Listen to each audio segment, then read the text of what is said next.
Hey guys, Apex here. After finishing the campaign for Retold and playing a few matches, I thought it was about time to give my definitive thoughts on the game, specifically going over all the changes I've noticed from the original. So, let's start off pretty simple and work our way into some of the finer details later. The AI in this game compared to the original is substantially better, and that's amazing.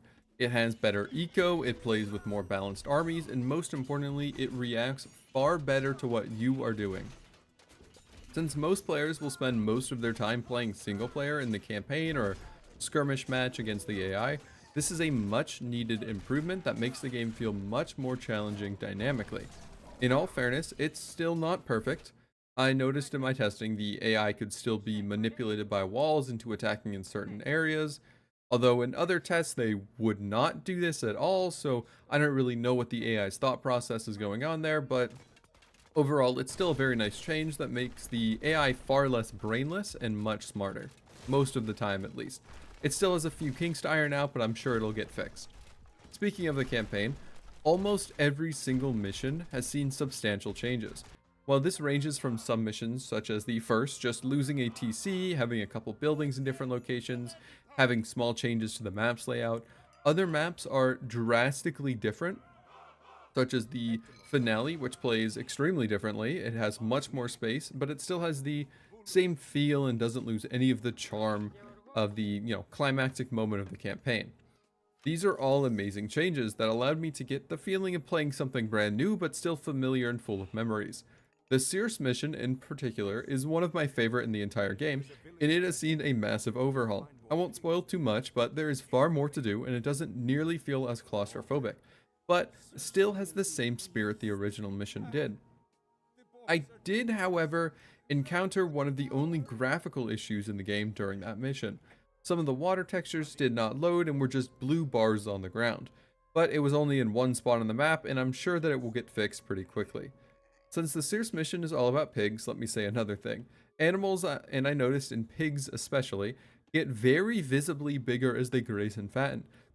This is really cool and gives the player a visual notifier on if the animal has reached its maximum food value yet, without you having to manually click on the animal and check it. In all fairness, I did feel they fattened a little too much and they got weirdly large, but all in all, I still think it's an amazing change. Continuing on with my talk on the single player experience, I want to briefly mention some issues I did come across. In all fairness, some of these are my personal opinion and not an issue objectively wrong with the game. Firstly, I noticed that when you kill a unit, there's no longer a decaying corpse that turns into a skeleton and then eventually decays away on the ground where the unit died. I don't like this change, and I'm fairly certain it's only in the game so it can be sold in China. I'm sure some modders will come along and fix that for us, but it's going to take a while and it should have just been in the base game.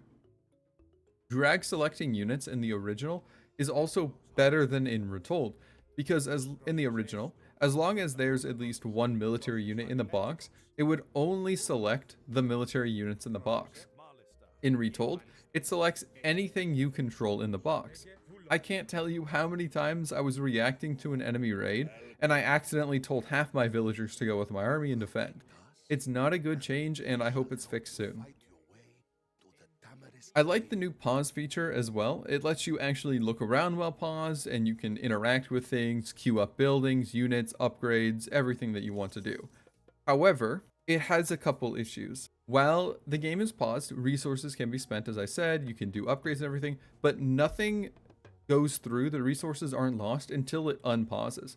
I think that's a pretty big issue, because as you're queuing up things, you want to see how much your resources are going down. I understand that, nothing actually goes through until it's unpaused, and that's why it's like that.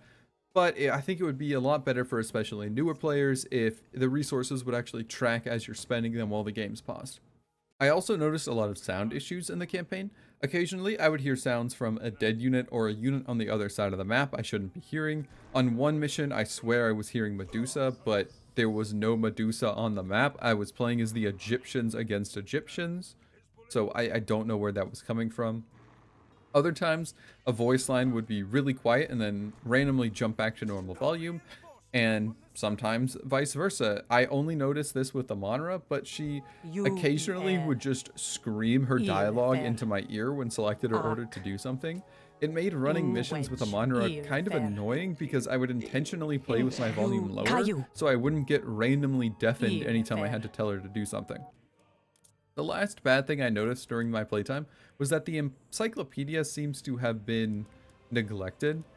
In the original, each page of the encyclopedia has hyperlinks to other pages that made researching or looking things up significantly easier.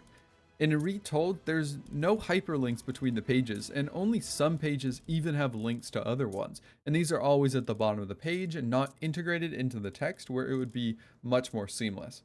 I think this primarily hurts newer players as well, but it's honestly not that much of an issue. The encyclopedia is not something that most people are going to be spending a lot of time in anyways. The campaign also doesn't show the path of travel between missions, which I found unimmersive. I really liked in the original, where it's like this mission to this mission. You see all the missions you've done on the map. In Retold, it's just showing you the icon of the current mission you're at and where it's at the map. It doesn't show it as an interconnected web with all the other missions for that region. Not a big issue, just personally not a big fan of that one. That's all the real issues that I encountered in the game during my time, and most of them are just bugs that can easily get ironed out. Jumping into the new content, I have to say it's amazing. The new gods and units from the Norse faction feel so good to play with and like they've been in the game since the original. The Norse saw the most touch-ups of any faction, and that's probably because they were the most experimental faction of the main three in the base game, so they needed more work to make them, up to par with the rest of the factions. They added tons of new units, abilities, and upgrades, and it feels like an amazing retelling of the original experience. The Norse are definitely a far stronger and more balanced faction now. There's also plenty of new maps for the multiplayer as well, and from the few I have played so far, they feel amazing, and I think a lot of care and effort was put into these. The last bit of new content we received is mythical battles, which are one-off campaign-style missions. Unfortunately, we only get one on release, but it appears to me that the devs intend to give us more. The mission is about Regenleaf rallying the Norse clans when Gargarensis arrives, while the main characters are still in Egypt bringing back Osiris. It's an amazing mission with lots to explore, side objectives, and honestly, higher quality than some of the campaign missions. I really hope all future missions or even campaigns have the same level of care put into it as this one. This is also the only mission by the new devs in the entire game, so it's the only bit of writing and story that their team has produced, and I think based on its quality, it's a great sign for the future. A lot of the game systems have been changed as well. If you have noticed while I've been talking, the graphics of this game have seen a massive overhaul. It really brought the game into the modern era, and it doesn't feel like a 22-year-old game anymore. The audio has been dramatically improved. Besides the few bugs I mentioned earlier, the actual quality of the audio feels substantially higher. Animations have also seen a massive improvement, especially in destruction and fire. As buildings are damaged, chunks of them fall to the ground and fire begins to erupt from the foundations. It really feels like you're sacking and pillaging enemy bases. God powers have also seen some substantial changes, but most importantly, they are finally reusable. For an increasing faith cost and after a cooldown, you can reuse any god power from the game, meaning you can even get multiple Sons of Osiris or Plenty Vaults, now, which is insanely fun and gives a bigger reason to invest into faith production. Which, now that I'm thinking it, actually makes Egypt weaker, as they're the only faction whose faith production has a cap, because they only get 5 buildings to passively produce it. Maybe they'll fix this in a future update. They don't use units like every other faction to generate it, but honestly, it might be more balanced now because they don't use units to generate it and it's just passive production. Unit upgrades are also 10 times better now. Every upgrade tells you exactly what it's going to do, down to the percentage it's going to be modifying your unit stats by. This is a phenomenal change I absolutely love. More clarity is always better. The other side of the upgrades coin is that upgrades are all extremely visual. Almost all equipment upgrades in the game substantially change what your unit looks like, from basic bronze chest pieces to full golden iron armor and helmets. The original had changes like this too, but they're far better now and it's a great improvement. Overall, my impressions of this game have been really, really good. Most changes from the original are great, and the issues I encountered were mostly visual or audio bugs. Honestly, it's really refreshing nowadays to have a game hit the ground running with almost no issues that's also a complete experience.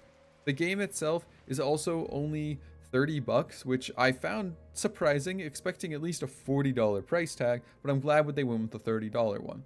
The core gameplay of the original was great, and Retold, it's honestly better. I gave the original Age of Mythology an 8.8 out of 10, and I have to say Retold probably beats it at a 9 out of 10 in its current state. I would definitely recommend anyone who played the original to get Retold for a great experience. For new players, I would still recommend the game highly. However, most of the issues I noticed, I feel as though they would impact a newer player more, so it may be wise to wait a month or two for some changes to occur before picking the game up. Anyways, that's all for today. Thank you so much for watching, and I'll see you all next time.